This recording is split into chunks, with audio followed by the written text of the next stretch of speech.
സകലത്തെയും തൻ്റെ ശക്തിയുള്ള വചനത്താൽ നിർമ്മിച്ചവനും വഹിക്കുന്നവനുമായ സ്രഷ്ടാവും പരിപാലകനുമാം കർത്താവിന്റെ നാമത്തിന് സ്തോത്രമുണ്ടാകട്ടെ. സകലകാലത്തിന് മുമ്പേ മുന്നറിയപ്പെട്ടവനും നമ്മുടെ വീണ്ടെടുപ്പിന് വേണ്ടി ഈ അന്ത്യകാലത്തിൽ വെളിപ്പെട്ടവനുമായ ക്രിസ്തുയേശുവിന്റെ നാമത്തിലുള്ള സ്നേഹ വന്ദനങ്ങൾ ഏവർക്കും അറിയിക്കുന്നു. തിടുക്കത്തോടെയാണ് നാം ഇന്ന് ഈ ക്ലാസ്സിൽ പങ്കെടുക്കുന്നത്. കുറച്ച് സമയമായി നമ്മുടെ മുൻപിൽ ഇനിയുള്ളല്ലോ. നമ്മൾ വെളിപ്പാട് പുസ്തകം 4-5 അധ്യായങ്ങളെയാണ് പഠന വിഷയമായി ഇപ്പോൾ എടുത്തിരിക്കുന്നത്. അതിൽ 5-ാം അധ്യായത്തിൽ നമ്മൾ കാണുന്ന കുഞ്ഞാടിന്റെ ആരാധന അല്ലെങ്കിൽ കുഞ്ഞാടിനെ ആരാധിക്കുന്നതായ ഭാഗമാണ് 5-ാം അധ്യായത്തിന്റെ 7 മുതൽക്കുള്ള വാക്യങ്ങളിൽ നിന്നും നമ്മൾ കണ്ടുകൊണ്ടിരിക്കുന്നത്. അതിൽ 7 മുതൽ 10 വരെയുള്ള വാക്യങ്ങളിൽ നിന്ന് നമ്മൾ കണ്ടത് ഒരു പുതിയ പാട്ട് പാടുന്നു. ആ പുതിയ പാട്ടിലെ പ്രധാനപ്പെട്ട വിഷയങ്ങളാണ് നമ്മൾ ചിന്തിച്ചു കൊണ്ടിരുന്നത്. അതിലെ ഒരു പ്രധാന കാര്യമാണ് നമ്മൾ വീണ്ടെടുപ്പ് എന്നുള്ളതായി, അല്ലെങ്കിൽ മറുവില നൽകുക, അതുമല്ലെങ്കിൽ വിലയ്ക്ക് വാങ്ങുക എന്നതുമായി ബന്ധപ്പെട്ട് പഠിച്ചത്. ഇന്നലെ നമ്മൾ കണ്ടത് അതുമായി ബന്ധപ്പെട്ട 2 പ്രധാനപ്പെട്ട ആശയങ്ങളാണ്. ഒന്നാമത്തേത്, ഒരു അടിമയെ വില കൊടുത്ത് വാങ്ങി സ്വതന്ത്രനായി വിട്ടയക്കുന്ന ഒരു പ്രക്രിയ. രണ്ടാമത്തേത്, ഡിഫൻസ്ലെസ് ആയി പ്രതിവാദം പറവാൻ, മറുപടി പറവാൻ, തൻ്റെ ഭാഗം ന്യായീകരിപ്പാൻ ഒന്നുമില്ലാതെ ചുമത്തപ്പെട്ട മുഴുവൻ കുറ്റങ്ങളും ശിരസ വഹിച്ച് ആ കുറ്റങ്ങൾ നിമിത്തം ക്യാപിറ്റൽ പണിഷ്മെന്റ്, വധശിക്ഷയ്ക്ക് അല്ലെങ്കിൽ ഏറ്റവും കടുത്ത ശിക്ഷയ്ക്ക് അർഹൻ എന്ന് സ്വയം അംഗീകരിച്ച് നിൽക്കുന്ന ഒരു കുറ്റവാളിക്ക് വേണ്ടി മറുവില നൽകി തന്നെ ആ മരണവിധിയിൽ നിന്നും കുറ്റ ആരോപണങ്ങളിൽ നിന്നും തടവറയിൽ നിന്നും വിമോചിപ്പിക്കുന്ന ഒരു പ്രക്രിയ. ഈ 2 സ്ഥലത്തും വീണ്ടെടുപ്പിൽ ഉൾപ്പെട്ടിരിക്കുന്ന പ്രധാന വിഷയങ്ങൾ: 1 വിമോചനം, 2 വിമോചന ദ്രവ്യം നൽകൽ. അപ്പോൾ വീണ്ടെടുപ്പിൽ ഉള്ള പ്രധാനപ്പെട്ട 2 ഘടകങ്ങളാണ് ഇവ രണ്ടും. എന്തൊക്കെ? വിമോചിപ്പിക്കുക, മോചിപ്പിക്കുക, വിട്ടയക്കുക, സ്വതന്ത്രനാക്കുക എന്നൊക്കെ നമുക്കതിനെ വിളിക്കാൻ പറ്റും. വിമോചനം, ഡെലിവറൻസ്. മറ്റൊന്ന്, ആ വിമോചനത്തിന് ആധാരമായിരിക്കുന്നത് മോചനദ്രവ്യമാണ്, മറുവിലയാണ്. സ്തോത്രം. അപ്പോൾ വീണ്ടെടുപ്പ് എന്ന ഒരു ഘടകം, എന്ന ഒരു വിഷയം, എന്ന ഒരു പ്രക്രിയ, അതിലെ ഏറ്റവും പ്രധാനപ്പെട്ട 2 സംഗതികളാണ് ഇത് രണ്ടും. 1 വിമോചിപ്പിക്കുക, അടിമത്വത്തിൽ നിന്ന് വിമോചിപ്പിക്കുക, കുറ്റ ശിക്ഷാവിധിയിൽ നിന്ന് വിമോചിപ്പിക്കുക, കുറ്റത്തിൽ നിന്ന് വിമോചിപ്പിക്കുക. ഇവിടെ എല്ലാം ഉള്ളത്, തെളിഞ്ഞു നിൽക്കുന്നത് വിമോചനം എന്നുള്ള സംഗതിയാണ്. അതുകൊണ്ടാണല്ലോ പഴയ നിയമത്തിൽ ദൈവം ഇസ്രായേൽ മക്കൾക്ക് നിയമം വീണ്ടെടുപ്പുമായി ഉള്ള ബന്ധത്തിൽ കൊടുത്തപ്പോൾ ജൂബിലി ഇയർ, വിമോചനത്തിന്റെ വർഷം, വിമോചനത്തിന്റെ വർഷം. അത് അടിമകളെ വിമോചിപ്പിക്കുന്ന 6 വർഷം കഴിയുന്ന 7ാമത്തെ വർഷങ്ങളുണ്ട്. നഷ്ടപ്പെട്ടു പോയതെല്ലാം തിരിച്ചെടുക്കുന്ന, വിമോചിപ്പിക്കുന്ന 49 വർഷങ്ങൾ കഴിഞ്ഞുള്ള ജൂബിലി ഇയർ ഉണ്ട്. അപ്പോൾ ഇവിടെയെല്ലാം വിമോചനം വിമോചനം എന്ന ഒരാശയം എവിടെയും കിടപ്പുണ്ട്. ബൈബിളിന്റെ പൊതുവായ ചിന്താവിഷയമാണ് ഈ വിമോചനം എന്നുള്ളത്.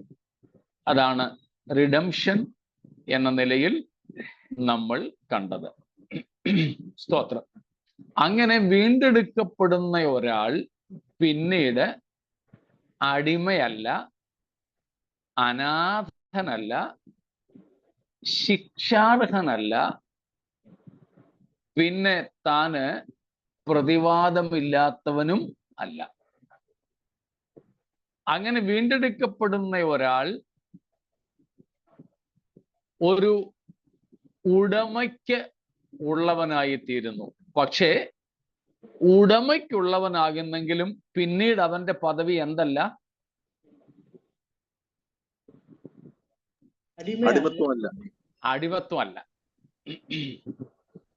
അടിമത്വമല്ല. പ്രത്യേകിച്ച് അവിടെ ഒരു ചെറിയ വിരോധാഭാസമുണ്ട്, ഒരു പാരഡോക്സിക്കലായ ഒരു ചിന്തയുണ്ട് അവിടെ. പൗലോസ് പലപ്പോഴും തന്നെ വെളിപ്പെടുത്തിയിട്ടുള്ളത് I am a born servant of Christ എന്ന, യേശുക്രിസ്തുവിന്റെ ദാസൻ. പൗലോസ് തന്നെ സഭകൾക്ക് പരിചയപ്പെടുത്തിയിട്ടുള്ളത് അധികവും താൻ ഇഷ്ടപ്പെട്ട ഒരു ടൈറ്റിൽ, താൻ ഇഷ്ടപ്പെട്ട ഒരു സംബോധന, യേശുക്രിസ്തുവിന്റെ ദാസൻ എന്ന. അതിനെ മലയാളത്തിൽ ദാസൻ എന്നേ ഉള്ളൂ, പക്ഷേ പല ഇംഗ്ലീഷ് വേർഷൻസിലും കൊടുത്തിട്ടുള്ളത് ബോൺ സെർവന്റ് എന്നാണ്. അടിമ എന്നാണ് പറയുന്നത്. സ്ലേവ്. ദാസൻ വേറെ, അടിമ വേറെ. ദാസനാണെങ്കിൽ തനിക്ക് ജോലി ചെയ്താൽ മതി, നിയമിക്കപ്പെടുന്ന ജോലി ചെയ്താൽ മതി. ചെയ്യുന്ന ജോലിക്ക് കൂലിയും കിട്ടും. നിശ്ചിത സമയം, നിശ്ചിത ജോലി, അതും കഴിഞ്ഞ് വേതനം മേടിച്ച് തനിക്ക് സ്വതന്ത്രനായിട്ട് പോകാം. അപ്പോൾ ദാസന് കുറെ സ്വാതന്ത്ര്യമുണ്ട്. അതുപോലെ കൂലിക്കുള്ള, വേതനത്തിന്, വേജസിനുള്ള അധികാരം അല്ലെങ്കിൽ അവകാശമുണ്ട്. പിന്നെ അവൻ എവിടെ കിടക്കുന്നു, എവിടെ പോകുന്നു, ഇതൊന്നും ആ യജമാനന് ഉത്തരവാദിത്വമുള്ള കാര്യങ്ങളല്ല. അതേസമയം ഒരു ദാസനാണെങ്കിലോ നോ ഫ്രീഡം, സ്വാതന്ത്ര്യമില്ല. 24 മണിക്കൂറും അവൻ യജമാനന്റെ വകയാണ്. അവന് കൂലി ഒന്നും അവകാശപ്പെടാനില്ല. നോ വേജസ്, ശമ്പളം ഇല്ല അവന്. കാര്യം എന്താ? അവൻ ആ യജമാനന്റെ വകയാ. അതുകൊണ്ട് അവകാശങ്ങൾ അങ്ങനെ അവനൊന്നും ഇല്ല. ഒരു ബോൺ സെർവന്റിന്, ഒരു അടിമയ്ക്ക് അവകാശങ്ങൾ അങ്ങനെയില്ല. പക്ഷേ ഒരു കാര്യം ഉറപ്പാ, അവന് താമസിക്കാനുള്ള സ്ഥലമുണ്ട്, കിടക്കാൻ ഒരു ഇടമുണ്ട്. തീർച്ചയായും അവനെ കൊണ്ട് പണിയെടുപ്പിക്കേണ്ടത് കൊണ്ട് വല്ലതും ആഹാരവും കിട്ടും. അതല്ലാതെ അവനൊരു വേതനം, ഒരു ശമ്പളമില്ല. പൗലോസ് ഈ രണ്ടർത്ഥത്തിലും തന്നെ പരിചയപ്പെടുത്തുന്നുണ്ട്. I am a born servant, ഞാൻ യേശുവിന്റെ അടിമ. എന്നാൽ ക്രിസ്തു നമ്മെ അടിമ അല്ലെങ്കിൽ ദാസൻ എന്ന നിലയിൽ കാണുന്നുണ്ടോ?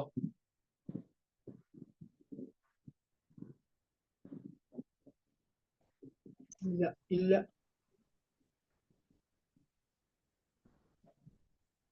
He doesn't, but we are to look at us. സ്തോത്രം. അതെ, ക്രിസ്തു നമ്മെ അല്ലെങ്കിൽ ദൈവം നമ്മെ ദാസൻ എന്ന നിലയിൽ കാണുന്നില്ല. കർത്താവ് നമ്മെ ദാസന്മാരെന്ന് വിളിക്കുന്നുമില്ല. അതേസമയം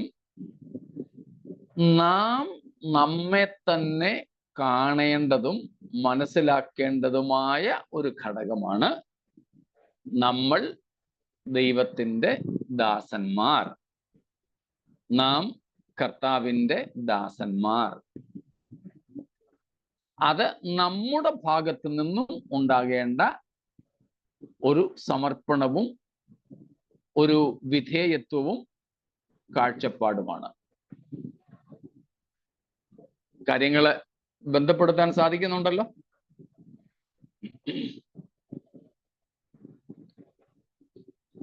ഇല്ലെങ്കിൽ ചോദിച്ചേക്കണേ. പാസ്റ്റർ, അടിമ വേറെ ദാസൻ വേറെ എന്നല്ലേ പറഞ്ഞു? അതെ. ഇപ്പൊ പറഞ്ഞ കാര്യം ഈ രണ്ടു കൂട്ടർക്കും ഉള്ളതാണോ? അതെ. പിന്നെ വേറെ ദാസൻ വിലയ്ക്ക് വാങ്ങപ്പെട്ടവനല്ല. അവനെ വില കൊടുത്തൊരുവൻ വാങ്ങിയാൽ പിന്നെ അവൻ ദാസനല്ല, പിന്നെ അവൻ അടിമയാണ്.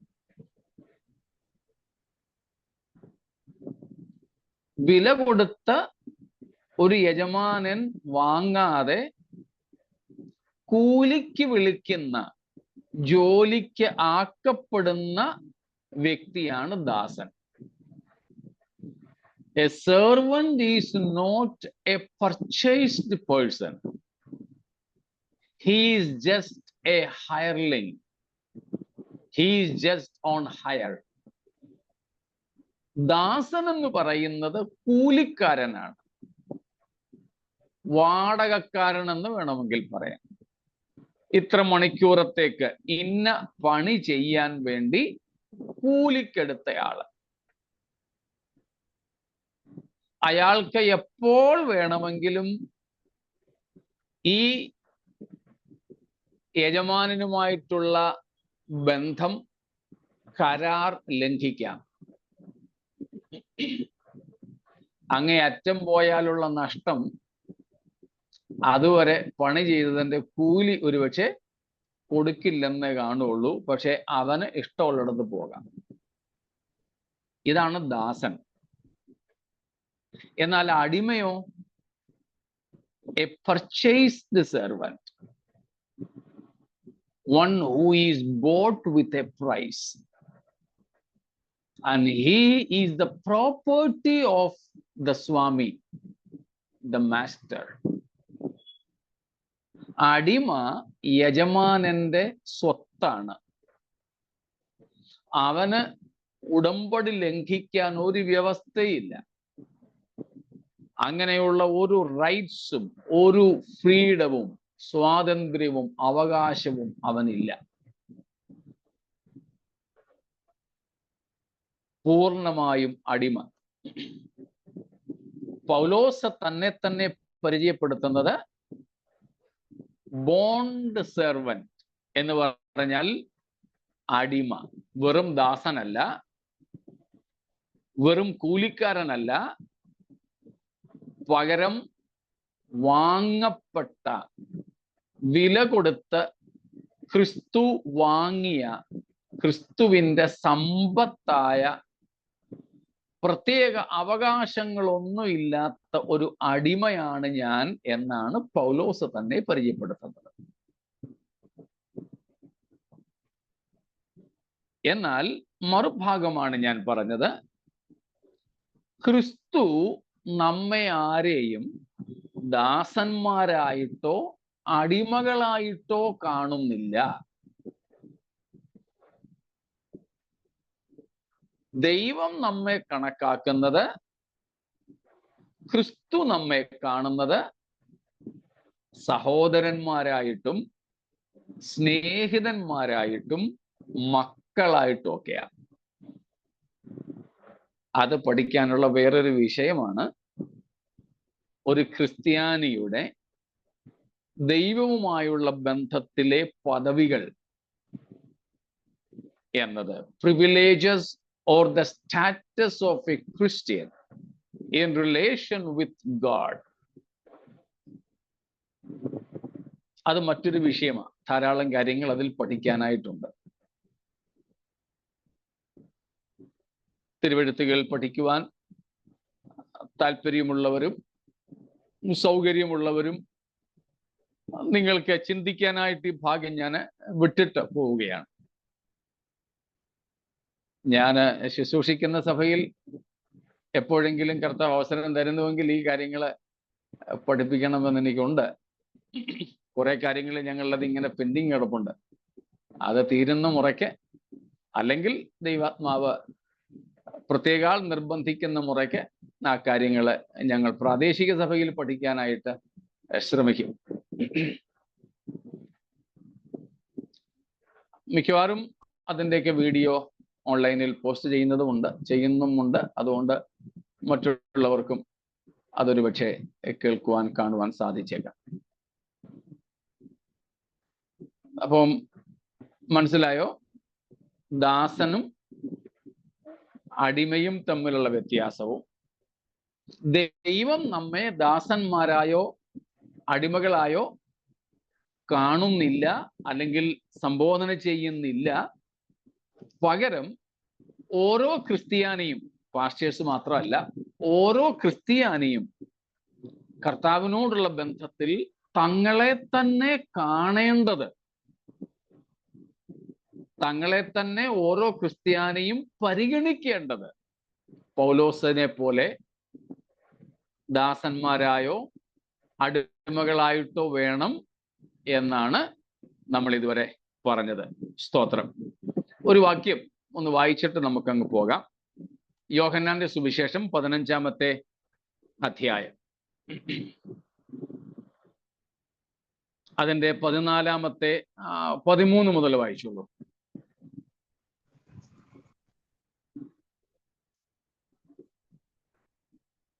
സ്നേഹിതന്മാർക്ക് വേണ്ടി ജീവനെ കൊടുക്കുന്നതിലും അധികമുള്ള സ്നേഹം ആർക്കും ഇല്ല. ഞാൻ നിങ്ങളോട് കൽപ്പിക്കുന്നത് ചെയ്താൽ നിങ്ങൾ എന്റെ സ്നേഹിതന്മാർ തന്നെ. അടുത്ത വാക്യം.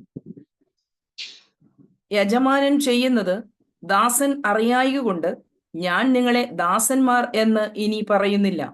ഞാൻ എന്റെ പിതാവിനോട് കേട്ടത് എല്ലാം നിങ്ങളോട് അറിയിച്ചത് കൊണ്ട് നിങ്ങളെ സ്നേഹിതന്മാർ എന്ന് പറഞ്ഞിരിക്കുന്നു. സ്തോത്രം. കർത്താവ് നമ്മളെ ദാസന്മാർ എന്ന് ഇനി പറയുന്നില്ല. എന്ന് പറഞ്ഞാൽ ഇനിയും കർത്താവ് നമ്മെ ദാസന്മാർ എന്ന് പരിഗണിക്കുന്നില്ല. നമ്മളെ പിതാവായ ദൈവത്തിന്റെ മക്കൾ, കർത്താവായ യേശുവിൻ്റെ സ്നേഹിതന്മാർ, സഹോദരന്മാർ എന്ന നിലയിലാണ് ദൈവം ഇപ്പോൾ പരിഗണിക്കുന്നത്. അങ്ങനെ ആയിരിക്കുമ്പോൾ തന്നെ നാം നമ്മെ തന്നെ ദൈവത്തിൻ്റെ ദാസന്മാർ എന്ന് കരുതണം. നാം നമ്മെ തന്നെ ദൈവത്തിൻ്റെ ദാസന്മാർ എന്ന് പരിഗണിക്കണം. സ്തോത്രം. 1 കൊരിന്ത്യർ 4-ന്റെ 1-ാമത്തെ വാക്യം. 1 Corinthians 4:1. ഞങ്ങളെ ക്രിസ്തുവിന്റെ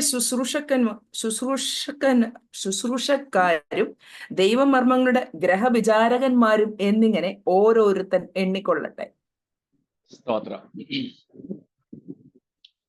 അത് നമ്മളെ ചിലതിങ്ങനെ പഠിച്ചു വെച്ചിട്ടുണ്ടല്ലോ. നമ്മൾ ഈ വാക്യം വെച്ചിരുന്ന ശുശ്രൂഷകന്മാരും എന്ന്. അപ്പൊ വായിക്കുമ്പോഴും നമുക്ക് അതേ വരും. അതുകൊണ്ടാ ചിലപ്പോ ഒക്കെ നമ്മളെ ചിലതൊക്കെ വായിക്കുമ്പോഴേ നമ്മളെ പഠിച്ചു വച്ചിരിക്കുന്നതേ വരുള്ളൂ. ഞങ്ങളെ ക്രിസ്തുവിന്റെ ശുശ്രൂഷക്കാരും, കണ്ടോ, ശുശ്രൂഷ ചെയ്യുന്നവർ, കർത്താവിനെ സേവിക്കുന്നവർ, അതുകൊണ്ട് ഞങ്ങൾ കർത്താവിൻ്റെ വേലക്കാർ 3:9, 3:9. ഞങ്ങൾ ദൈവത്തിന്റെ കൂട്ടുവേലക്കാർ, നിങ്ങൾ ദൈവത്തിന്റെ കൃഷി, ദൈവത്തിന്റെ ഗൃഹനിർമ്മാണം. കൂട്ടുവേലക്കാർ, കർത്താവിനെ ശുശ്രൂഷിക്കുന്നവർ, സേവിക്കുന്നവർ. അപ്പോൾ പൗലോസിന്റെ ലേഖനങ്ങൾ, റോമാലേഖനം മുതൽ ഇങ്ങോട്ട് എടുത്താൽ പൗലോസ് തന്നെ പരിചയപ്പെടുത്തുന്നു. ഞാൻ കർത്താവിന്റെ ദാസനാണ്, ക്രിസ്തുവിന്റെ ദാസനാണ്. നമുക്ക് നമ്മെ പറ്റിയുള്ള ഒരു ഗ്രാഹ്യം ഇതായിരിക്കണം. എന്നാൽ ദൈവം നമ്മെ കാണുന്നത് ദൈവത്തിന്റെ മക്കളും ദൈവത്തിന്റെ സ്നേഹിതരും ദൈവത്തിന്റെ അല്ലെങ്കിൽ ക്രിസ്തുവിന്റെ സഹോദരന്മാരും എന്ന നിലയിലാണ്. അങ്ങനെയാണ് വീണ്ടെടുപ്പുമായി ബന്ധപ്പെട്ട് നാം മനസ്സിലാക്കേണ്ടത്. കർത്താവ് നമ്മെ എന്ത് ചെയ്തു? വില കൊടുത്ത് ദാസ്യത്വത്തിൽ നിന്ന് വിമോചിപ്പിച്ചു. അതുകൊണ്ട് ഇനിയും നമ്മൾ ആർക്കും ഒന്നിനും ദാസന്മാർ അല്ല. സ്തോത്രം. ഇവിടെ ഒരു ചെറിയ ഉദാഹരണം മുൻപൊരിക്കൽ ഞാൻ പറഞ്ഞതായിട്ടാണ് എൻ്റെ ഓർമ്മ. എൻ്റെ ചില പ്രസംഗങ്ങൾ, സുവിശേഷ പ്രസംഗങ്ങളിൽ ചിലയിടത്ത് ഞാൻ പറഞ്ഞിട്ടുള്ള ഒരു കാര്യമുണ്ട്. നിങ്ങളിൽ പലരും അത് കേട്ടിട്ടുമുണ്ട്. ഒരു അടിമ പെൺകുട്ടി, അതിനെ പൂർവ്വകാലങ്ങളിൽ നമുക്കറിയാം അടിമ ചന്തകൾ ഉണ്ടായിരുന്നു, മാർക്കറ്റുകൾ ഉണ്ടായിരുന്നു. കോഴിയുടെയും കാളയുടെയും പശുവിൻ്റെയും ഒക്കെ ചന്ത പോലെ അടിമച്ചന്തകൾ. അങ്ങനെയുള്ള ഒരു അടിമച്ചന്തയിൽ ഒരു പെൺകുട്ടിയെ ഒരു ക്രൂരനായ യജമാനൻ വിൽപ്പനയ്ക്ക് കൊണ്ടുപോയി. പക്ഷേ അയാൾ ചോദിച്ച വലിയ ഒരു വില ആർക്കും കൊടുക്കാൻ കഴിയാഞ്ഞതുകൊണ്ട് ആ പെൺകുട്ടിയെ ആരും വാങ്ങിയില്ല. ആ പെൺകുട്ടിക്ക് അർഹമായതിലും കൂടുതൽ വിലയാണ് യജമാനൻ ആവശ്യപ്പെട്ടുകൊണ്ടിരുന്നത്. ഒടുവിൽ ഒരുവൻ വന്ന് ഈ പെൺകുട്ടിയെ വാങ്ങി. അടിമയല്ലേ, മിണ്ടാൻ അവകാശമില്ലല്ലോ. പുതിയ യജമാനൻ, പുതിയ ഉടയവൻ ഈ പെൺകുട്ടിയെയും കൊണ്ട് നടന്നകന്നു. കൂടെ അടിമക്കുട്ടി. ഇതിൻ്റെ അകത്ത് തീ കത്തുകയാ. ഈ യജമാനൻ, പഴയ യജമാനൻ മഹാക്രൂരൻ. ആർക്കറിയാം? അയാൾക്ക് ഇത്രയും വില കൊടുത്ത്, ഇത്രയും വിലയൊന്നും ഇല്ലാത്ത എന്നെ വാങ്ങിച്ചോണ്ട് പോകുന്ന ഇങ്ങേര് ഇനി എന്തിനാ എന്നെ കൊണ്ടുപോകുന്നേ? ഇനി എന്താണോ എനിക്ക് കാത്തിരിക്കുന്നത്? ആശങ്കയോടെ ആ പെൺകുട്ടി അയാളോടൊപ്പം യാത്ര ചെയ്തു. ഒരു നാൽക്കവലയിലെത്തി, ഒരു ജംഗ്ഷനിലെത്തി. ആ പെൺകുട്ടിയെ തിരിച്ച് മുൻപിൽ നിർത്തിയിട്ട് അവളുടെ മുഖത്തേക്ക്, അവളുടെ കണ്ണുകളിലേക്ക് ഈ പുതിയ ഉടമസ്ഥൻ ഒന്നും നോക്കി. അവളാകെ വിറച്ചു. ആ പെൺകുട്ടിയോട് പറഞ്ഞു, മോളെ എന്നെ ഒന്നും കൂടെ നോക്ക. അവൾക്ക് വിശ്വസിക്കാൻ പറ്റിയില്ല. ഇയാൾ എന്നെ മോളെ എന്ന് വിളിച്ചോ? പൊട്ടിക്കരയുക, കണ്ണീര് അണപൊട്ടി ഒഴുകുകയാൾക്ക്, ദേഹമൊക്കെ വിറയ്ക്കുന്നു. അയാൾ താടിക്ക് പിടിച്ച് അയാളുടെ മുഖത്തേക്ക് ആ പെൺകുട്ടിയുടെ മുഖം ഒന്ന് നേർക്ക് നേർ നിർത്തി. അയാൾ ഒന്നും കൂടെ പുഞ്ചിരിച്ചു. ആ പുഞ്ചിരി പക്ഷേ അവൾക്ക് കത്തി കൊണ്ടുള്ള കുത്തുപോലെയായിരുന്നു. വീണ്ടും അവൾ ഭയപ്പെട്ടും ലജ്ജിതയായും തലകുനിച്ചു. അയാൾ വീണ്ടും പറഞ്ഞു, ഇങ്ങോട്ട് നോക്കൂ മോളെ, നീ ഇപ്പോൾ സ്വതന്ത്രയാണ്. അവൾക്ക് വിശ്വസിക്കാൻ പറ്റിയില്ല. അവൾ കേൾക്കുന്നത് അങ്ങനെ തന്നെ ആണോ എന്ന സംശയം. അയാൾക്കത് മനസ്സിലായി. അതുകൊണ്ട് അയാൾ വീണ്ടും പറഞ്ഞു, മോളെ, നീ കേട്ടത് ശരിയാണ്. നീ ഇപ്പോൾ സ്വതന്ത്രയാണ്. നീ ഇപ്പോൾ സ്വതന്ത്രയായതുകൊണ്ട് നാൽക്കവലയിലെ ഏതു വഴിയും നിനക്ക് സ്വാതന്ത്ര്യത്തോടെ തിരഞ്ഞെടുക്കാം. നീ സ്വതന്ത്രയായതുകൊണ്ട് ഇനി ആരും നിന്റെ മേൽ അവകാശം പറയുകയില്ല. ഒരുത്തനും നീ ഇനിയും തങ്ങളുടെ വകയാണെന്ന് നിന്റെ മേൽ അവകാശവാദം ഉന്നയിക്കില്ല. നീ സ്വതന്ത്രയാ. നിനക്ക് നിന്റെ വഴി തിരഞ്ഞെടുക്കാം. ഇത്ര നാള് നിനക്ക് എന്തില്ലായിരുന്നു?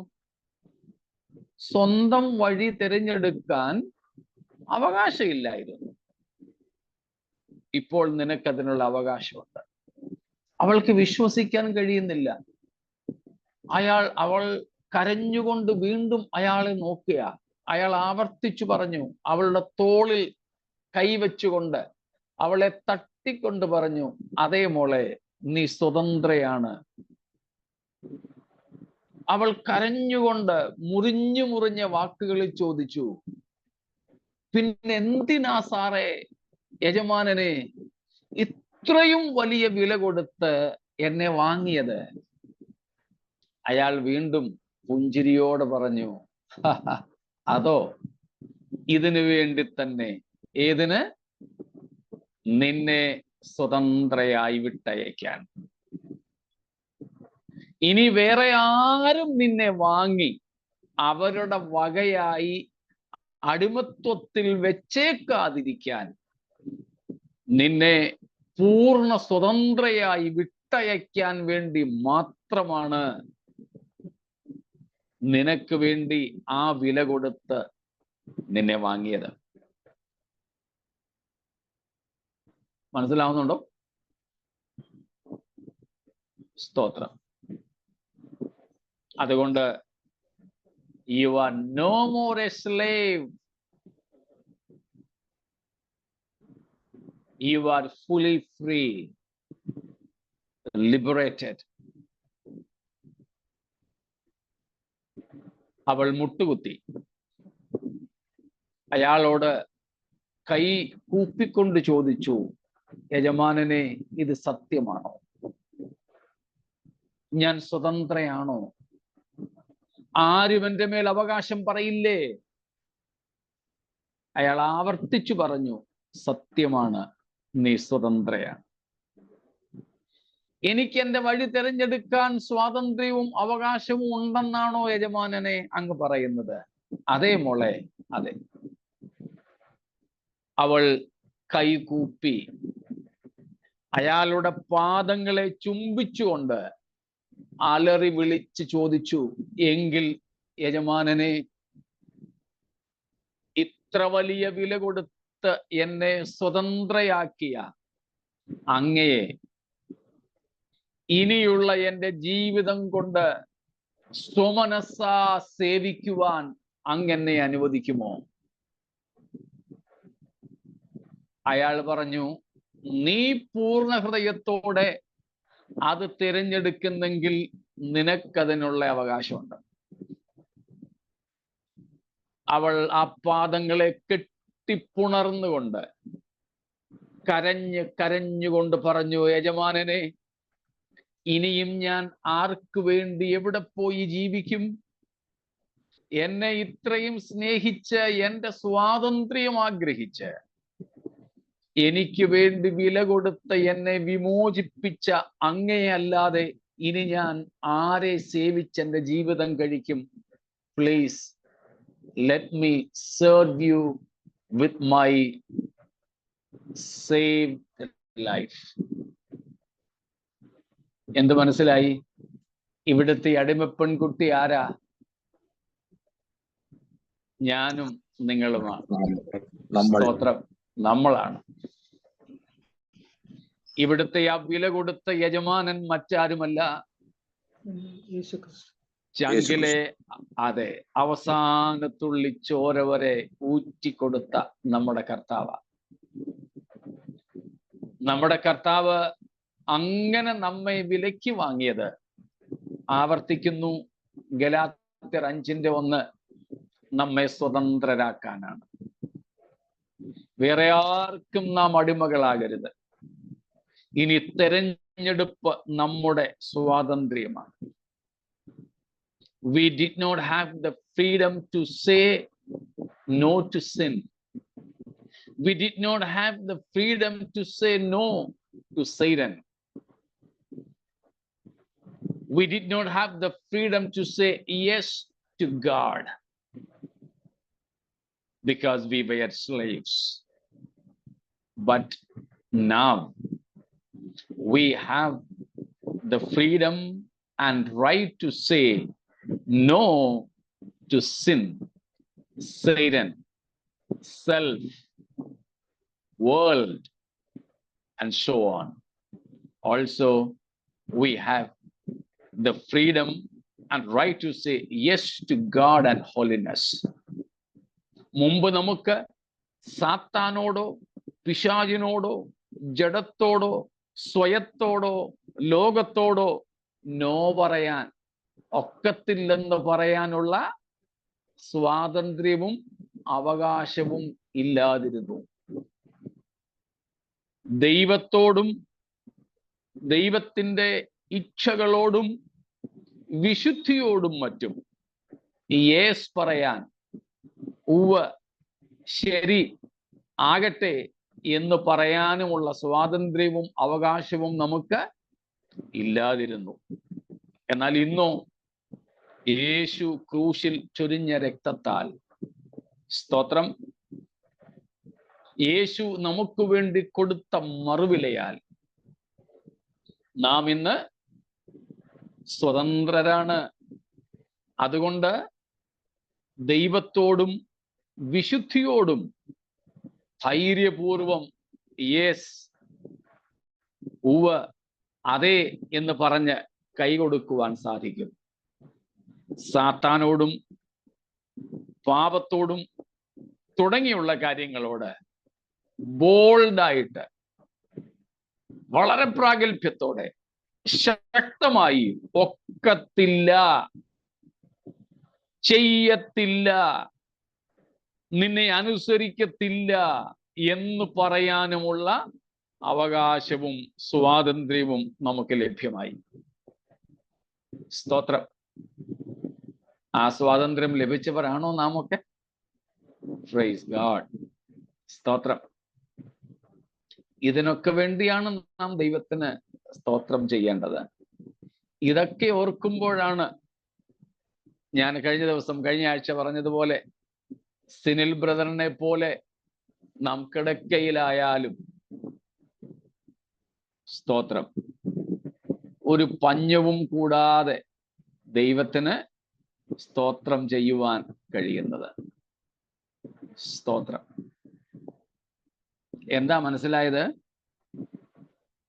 നമ്മെ ദൈവം യേശുവിൻ്റെ രക്തത്താൽ വിമോചിപ്പിച്ചതുകൊണ്ട് നാം ഇന്ന് ദൈവത്തെ സേവിക്കുന്നെങ്കിൽ, നാം ദൈവത്തിൻ്റെ ദാസീദാസന്മാരെന്ന് നമ്മെ മനസ്സിലാക്കുന്നെങ്കിൽ, അത് വോളണ്ടിയർ ഡിസിഷൻ, നമ്മുടെ സ്വന്തമായ തീരുമാനവും തെരഞ്ഞെടുപ്പും കൊണ്ടാണ്. ദൈവം നമ്മെ ആരെയും എന്ത് ചെയ്തിട്ടല്ല, ദാസ്യത്വത്തിൽ ആക്കിയിട്ടല്ല. ദൈവം നമുക്ക് നൽകിയത് സ്വാതന്ത്ര്യമാണ്, ദാസ്യത്വമല്ല. പക്ഷേ നാം വിമോചിതരായി എന്നും നമുക്ക് അർഹമായതിലും അധികമായ ഒരു വില കൊടുത്ത് നമ്മെ യേശു ക്രിസ്തു സ്വതന്ത്രരാക്കി എന്നുമുള്ള തിരിച്ചറിവിനാൽ നാം എന്ത് ചെയ്യുന്നു? സ്വയം സ്വമനസ്സ സന്തോഷത്തോടെ സ്വന്തം തീരുമാനപ്രകാരം കർത്താവിൻ്റെ ചരണസേവയ്ക്കായി, പാദസേവയ്ക്കായി നമ്മെ സമർപ്പിക്കുന്നു. നാം കർത്താവിനോട് പറയുന്നു, കർത്താവെ, അങ്ങയുടെ മകൻ എന്നും മകൾ എന്നും അങ്ങനെ സ്വീകരിച്ചതിനായി സ്തോത്രം. എന്നാൽ ഞാൻ അതിന് യോഗ്യയല്ല എന്ന് മനസ്സിലാക്കി എൻ്റെ ശിഷ്ടകാലം ഞാൻ അങ്ങയുടെ പാദസേവയിൽ ചിലവഴിച്ചോട്ടെ. സ്തോത്രം. ദൈവം അതിന് നമുക്ക് അനുവാദം തരുന്നെങ്കിലും ദൈവത്തിന്റെ ദൃഷ്ടിയിൽ നമ്മുടെ സ്റ്റാറ്റസിനെ, നമ്മുടെ പദവിയെ അപ്പോഴും ദൈവം ദാസ്യത്വത്തിലേക്കോ അടിമത്വത്തിലേക്കോ പരിഗണിക്കുന്നില്ല. സ്തോത്രം. ഇതാണ് നമ്മെ വിലയ്ക്ക് വാങ്ങി എന്നതിൻ്റെ അർത്ഥം. ഇതാണ് പുതിയ നിയമസഭയുടെ ആരാധനാഗീതത്തിലെ പ്രധാന പ്രമേയം. സ്തോത്രം. ഇത്രയും മനസ്സിലായി കാണുമല്ലോ അല്ലേ? റോമാലേഖനത്തില് നമ്മൾ വായിക്കുന്നു, പാപത്തിൽ നിന്ന് മോചനം പ്രാപിച്ച് ദൈവത്തിന്റെ ദാസന്മാരായിരിക്കുക. അതാണ് നമ്മുടെ മനോഭാവം. ദൈവമല്ല നമ്മെ ദാസന്മാരെന്ന് കാണുന്നത് നമ്മുടെ മനോഭാവമായിരിക്കണം അത്. അതെ അതെ. ദേവദാസനെ, ലൂക്കോസിന്റെ 17-ാം അധ്യായം 10-ാം വാക്യം, അവണ്ണം നിങ്ങളോട് കൽപ്പിച്ചതൊക്കെയും ചെയ്ത ശേഷം ഞങ്ങൾ പ്രയോജനമില്ലാത്ത ദാസന്മാർ, ചെയ്യേണ്ടതേ ചെയ്തിട്ടുള്ളൂ എന്ന് നിങ്ങളും പറവീൻ. ഇതുമായിട്ട് ബന്ധപ്പെടുത്താൻ പറ്റുമോ? ഇല്ല. അവിടെ നമ്മൾ കർത്താവിനെ സേവിക്കുന്ന കാര്യം, അത് നമ്മള് ഗിരിപ്രഭാഷണത്തിൽ വിശദമായി പഠിച്ചായിരുന്നു ആ ഭാഗമെടുത്ത്. അവിടെ ഇത്രേ ഉള്ളൂ, നമ്മളെ തന്നെ മനസ്സിലാക്കേണ്ട കാര്യമാണ്. ദൈവം നമ്മളെ അവിടെയും, ക്രിസ്തു അവിടെയും നമ്മളെ ദാസന്മാരെന്നല്ല വിളിക്കുന്നേ. പകരം നാം നമ്മെ തന്നെ കാണേണ്ടതായിട്ടാണ് പറഞ്ഞിരിക്കുന്നത്. നിങ്ങൾ എന്ത് പറയണം? ഞങ്ങൾ പ്രയോജനമില്ലാത്ത ദാസന്മാർ എന്ന് പറഞ്ഞാൽ ഞങ്ങളോട് കൽപ്പിച്ചത് മാത്രമേ ഞങ്ങൾ എന്ത് ചെയ്തിട്ടുള്ളൂ. അതിനപ്പുറം ഒന്നും ഞങ്ങൾ ചെയ്തിട്ടില്ല. വല്ലതും കൂടുതൽ ചെയ്തായിരുന്നെങ്കിൽ ഓക്കെ, കോളറ് പിടിക്കായിരുന്നു. അതിന് പറ്റില്ല. നിങ്ങൾ സകലവും ചെയ്തു കഴിഞ്ഞാലും നിങ്ങൾ നിങ്ങളെ തന്നെ മനസ്സിലാക്കേണ്ടത് എങ്ങനെയാണ്? ഞങ്ങൾ പ്രയോജനമില്ലാത്ത ദാസന്മാർ എന്ന് പറഞ്ഞാൽ ഒന്നും പ്രത്യേകിച്ച് അഭിമാനിക്കുവാനില്ലാത്തവർ. കാരണം നിയമിക്കപ്പെട്ടത് ഞങ്ങൾ എന്ത് ചെയ്യാൻ ഞങ്ങളെ ഏൽപ്പിച്ചോ അത് മാത്രമേ ചെയ്തിട്ടുള്ളൂ. എക്സ്ട്രാ ഒരു പണിയും ചെയ്തിട്ടില്ല. Thank you. സ്തോത്രം. പക്ഷെ ലൂക്കോസ് 1 മറിയ പോലും പറയുന്നുണ്ടല്ലോ, അല്ലേ, ഏതാ ഞാൻ കർത്താവിന്റെ ദാസിയെന്ന്. അത് പഴയ നിയമകാലമാണ്, പുതിയ നിയമകാലം അല്ല. ലൂക്കോസ് 17 പറയുന്നുണ്ട്. 17-ന്റെ 10-ാം വാക്യത്തിൽ പറയുന്നുണ്ട് കർത്താവ് തന്നെ. അതാ ഇപ്പം ജോൺസൺ പാസ്റ്റർ പറഞ്ഞത്. മറിയ ആയാലും പുതിയ നിയമത്തിലെ അപ്പോസ്തലന്മാരായാലും നാം നമ്മെ തന്നെ മനസ്സിലാക്കേണ്ട ഘടകമാണ് നാം ദൈവത്തിന്റെ ദാസീദാസന്മാർ. പക്ഷേ നമ്മെ വീണ്ടെടുത്ത ദൈവം നമ്മളെ ദാസന്മാരും ദാസിമാരുമായിട്ടല്ല കാണുന്നത്. ഇത് ഈ ആധുനിക പ്രസംഗകർ ദൈവമക്കളെ വലയ്ക്കുന്ന ഒരു വിഷയം കൂടാ കേട്ടോ. നമ്മൾ ദൈവത്തിന്റെ ദാസന്മാരാണെന്നും ദാസിമാരാണെന്നും ഒക്കെ പറയുന്നതിന് ഈ മോഡേൺ പ്രീച്ചേഴ്സ്, ആധുനിക പ്രസംഗർ പറയുന്നു, നമ്മളിനി അടിമകളൊന്നുമല്ല, ഇനിയും നമ്മള് മക്കളാണ്, അവകാശികളാണ്, സ്ഥാനാപതികൾ, അംബാസിഡേഴ്സ് ആണ്. ഞാൻ മുമ്പ് പറഞ്ഞതുപോലെ എന്നോട് നേരിട്ട് പറഞ്ഞിട്ടുണ്ട്, നമ്മൾ അംബാസിഡേഴ്സാ. അംബാസിഡർ പൈജാമയും കുർത്തയൊന്നും അല്ല ഇട്ട് നടക്കുന്നത്. കുറഞ്ഞപക്ഷം കോട്ടും സ്യൂട്ടും കൈയുമെങ്കിലും കെട്ടണമെന്ന് എൻ്റെ മുഖത്ത് നോക്കി എൻ്റെ കയ്യെ പിടിച്ചോണ്ട് എൻ്റെ തോളെ കൈവച്ചുകൊണ്ട് എൻ്റെ പറഞ്ഞിട്ടുണ്ട് ആൾക്കാർ. അപ്പം ഇങ്ങനെ ജനത്തെ കബളിപ്പിക്കുന്ന ആൾക്കാരുണ്ട്. അവിടെയാണ് നമ്മൾ പണ്ട് പഠിച്ച ഒരു പദപ്രയോഗം ഇവിടെ ആവർത്തിക്കുന്നത്, ടോട്ടാ സ്ക്രിപ്റ്റൂറ, തിരുവെഴുത്തിന്റെ സമ്പൂർണമായ ഉപദേശം. ഏതെങ്കിലും ഒരു ഭാഗം മാത്രം പിടിച്ചുകൊണ്ട് ചില സർക്കാർ വണ്ടികൾ ഇങ്ങനെ ചരിഞ്ഞു പോകുന്നത് പോലെ പോവുകയല്ല ചെയ്യേണ്ടത്. ബാലൻസ്ഡ്, തിരുവെഴുത്തിന്റെ ബാലൻസ്ഡ് ആയിട്ടുള്ള സന്തുലിതമായ ഉപദേശത്തെ നാം സ്വീകരിക്കണം. അതുകൊണ്ട് ഈ വിഷയം അത് ഒരു മിനിറ്റ്, അതുകൊണ്ട് ഈ കാര്യം പറഞ്ഞ് നമ്മെ ആരും വശീകരിക്കരുത്. നമ്മൾ ദൈവത്തിന്റെ ദാസന്മാരല്ലെന്ന്. ശരിയാണ്, ദൈവം നമ്മെ അങ്ങനെ കാണുന്നില്ല. പക്ഷെ നാം നമ്മെ തന്നെ സമർപ്പിക്കുന്നത് ദൈവത്തിന്റെ ആജ്ഞാനുവർത്തികളായി, ദൈവ ഇഷ്ടം നിവർത്തിപ്പാനുള്ളവരായി. സ്തോത്രം. ക്രിസ്തു തന്നെയും ഭൂമിയിൽ വന്നപ്പോൾ ദൈവമായിരുന്നവൻ, ദൈവത്തോട് സമനായിരുന്നവൻ, ദൈവമായിരുന്നവൻ, സകലത്തിലും ദൈവത്തോട് തുല്യനായിരുന്നവൻ എങ്ങനെയാ തന്നെ തന്നെ കണ്ടതും സമർപ്പിച്ചതും? യഹോവയുടെ ദാസൻ എന്ന നിലയിലാണ്. അതേ മനോഭാവം നാമും ഏറ്റെടുക്കുക എന്ന ഒരു തിരുവെഴുത്തിന്റെ സന്തുലിതമായ ഘടകം നമ്മൾ മനസ്സിലാക്കണം. സോണി ബ്രദർ എന്താ പറഞ്ഞേ? സ്തോത്രം. അല്ല, ഇപ്പം പറയുന്നുണ്ടല്ലോ നമുക്ക് അധികാരത്തിന്റെ ശുശ്രൂഷ ലഭിച്ചിരിക്കുന്നത്, അങ്ങനെ കുറെ ടേംസ് യൂസ് ചെയ്യുന്നുണ്ടല്ലോ. അപ്പൊ ഞാൻ എൻ്റെ ഹൃദയത്തിലേക്ക് അതൊന്ന് കടന്നു വന്നു. അപ്പൊ ഇതിനെ നമുക്ക് എങ്ങനെ ബാലൻസ് ചെയ്യാൻ പറ്റും? എനിക്കതൊരു ഒരു ഞാൻ എപ്പോഴും ഈ ഒരു പാസ്റ്റർ പഠിപ്പിച്ച ലെവലിൽ തന്നെയാണ് ഞാൻ മനസ്സിലാക്കിയിരിക്കുന്നത്. പക്ഷെ പലപ്പോഴും ഇങ്ങനെ ഒരു പാസ്റ്റർ പറഞ്ഞുള്ള ഒരു കൺഫ്യൂഷനിലേക്ക് പലപ്പോഴും ഇതെങ്ങനെ നമുക്ക് ബാലൻസ് ചെയ്യാൻ പറ്റും? ഇതെവിടെയാണ് ഇത് നമ്മൾ ഈ അധികാരത്തിന്റെ ശുശ്രൂഷ എന്ന് പറയുമ്പോൾ എന്തധികാരത്തിന്റെയാ?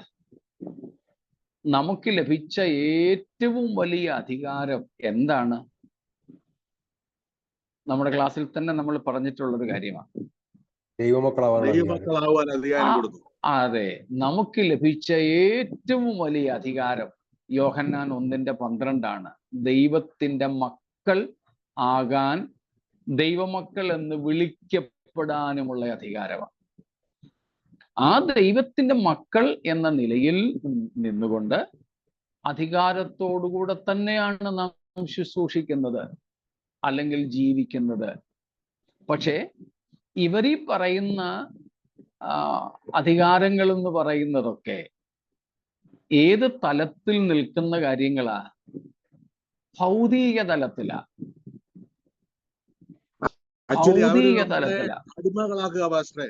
അവര് നമ്മളെ ഒരു വിധത്തിൽ പറഞ്ഞാൽ അടിമകളാക്കുക. എഗൻ അതാ വീണ്ടും അടിമത്തിൽ കുടുങ്ങിപ്പോകരുത്. അതെ, ഈ സാധുക്കളായ മനുഷ്യരെ, ആത്മാർത്ഥതയോടെ ദൈവത്തെ സേവിക്കാൻ ആഗ്രഹിക്കുന്നവരെ അവരുടെ അജ്ഞത മുതലെടുത്തുകൊണ്ട്, അവരുടെ ഭയം മുതലെടുത്തുകൊണ്ട് ഇവർ അവരുടെ മേൽ വാഴ്ച നടത്തുകയാണ് ചെയ്യുന്നത്. അധികാരത്തിന്റെ ശുശ്രൂഷ എന്ന് പറയുന്നത് എന്താ? ദൈവം നമുക്ക് തന്നിട്ടുള്ള അധികാരം ദൈവത്തിന്റെ മക്കൾ എന്ന നിലയാ.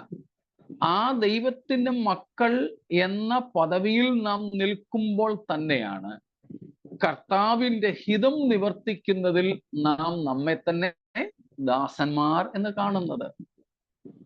ഈ അധികാരത്തിന്റെ ശുശ്രൂഷ ഏതാണ്? യേശു ക്രൂശിൽ കൊണ്ടാടിയ ജയത്തിന്റെ അധികാരമാണ്. അതുകൊണ്ടാണ് പറഞ്ഞത് സ്വർഗത്തിലും ഭൂമിയിലും സകല അധികാരവും എനിക്ക് നൽകപ്പെട്ടിരിക്കുന്നു. ആ അധികാരം പാപത്തെ നീക്കി, പാപത്തിന് പരിഹാരം വരുത്തി, നമ്മെ അടിമപ്പെടുത്തിയിരുന്ന സകലത്തിൽ നിന്നും ക്രിസ്തു നമ്മെ വിമോചിപ്പിച്ച ഒരു അധികാരം. ഒരു പിശാചിനും നമ്മുടെ നേരെ നിൽക്കാനായിട്ട് കഴിയില്ല. നാം വിശുദ്ധരായിട്ട് നിലനിന്നാൽ ഒരു പിശാചിനും ഒരു മന്ത്രവാദത്തിനും അതിനേക്കാൾ ഉപരി പിശാചും മന്ത്രവാദവും കൂടോത്രവും ആഭിചാരവും നമുക്ക് തൽക്കാലം മാറ്റിവെക്കാം. ഈ അധികാരം ഏറ്റവും അധികം ഉപയോഗിക്കപ്പെടേണ്ടത് എവിടെയാ? എന്തിന്റെ മേലാണ്?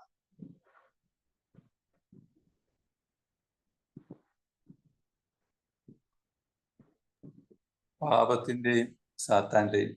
Very good. പാപത്തിന്റെ മേലാണ്. പാപത്തിന്റെ മേല. എന്നാൽ ഈ അധികാരത്തിന്റെ കാര്യം പറയുന്ന ഈ പുള്ളികളിൽ നല്ല ശതമാനം പേരും പലവിധമായ പാപങ്ങൾക്ക് അടിമപ്പെട്ട് കഴിയുന്നവരാ. പല ക്ലാസ്സിലും തോറ്റവരാ. അവരെ പറ്റിയാണ് പത്രോസ് 2 പത്രോസ് 2:19-20 വാക്യങ്ങളിൽ പറയുന്നത്. തങ്ങള് തന്നെ എടുത്തെങ്കിൽ വായിച്ചോ 19-ാമത്തെ വാക്യം. 2:19 2 പീറ്റർ. താങ്കൾ തന്നെ നാം നാശത്തിന്റെ അടിമകളായിരിക്കെ മറ്റുപേർക്കും സ്വാതന്ത്ര്യത്തെ വാഗ്ദത്തം ചെയ്യുന്നു. ഒരുത്തൻ ഏതിനോട് തോൽക്കുന്നുവോ അതിന് അടിമപ്പെട്ടിരിക്കുന്നു. സ്തോത്രം. തങ്ങള് തന്നെ നാശത്തിന്റെ, മ്ലേച്ഛതകളുടെ, പാപങ്ങളുടെ അടിമകളായി അവയോട് തോറ്റു കിടക്കുമ്പോൾ തന്നെയാണ് അധികാരമെന്നും ചില വാക്കുകളാണല്ലോ, അധികാരം, അഭിഷേകം. ഇതൊക്കെ കുറച്ച് ശക്തിയോടെ പറഞ്ഞാൽ പ്രത്യേക ആത്മാവ് വരുന്നവരാ നമ്മുടെ കേൾവിക്കാർ പലരും. ആ പദങ്ങൾ കുറെ ആവർത്തിച്ചു പറയുന്നത് കൊണ്ട് കാര്യമില്ല. ആ അധികാരം ഏറ്റവും ആദ്യം പ്രായോഗികമാക്കേണ്ടത് സ്വന്തം ജീവിതത്തിലെ പാപത്തിന്റെ തലത്തിലാണ്.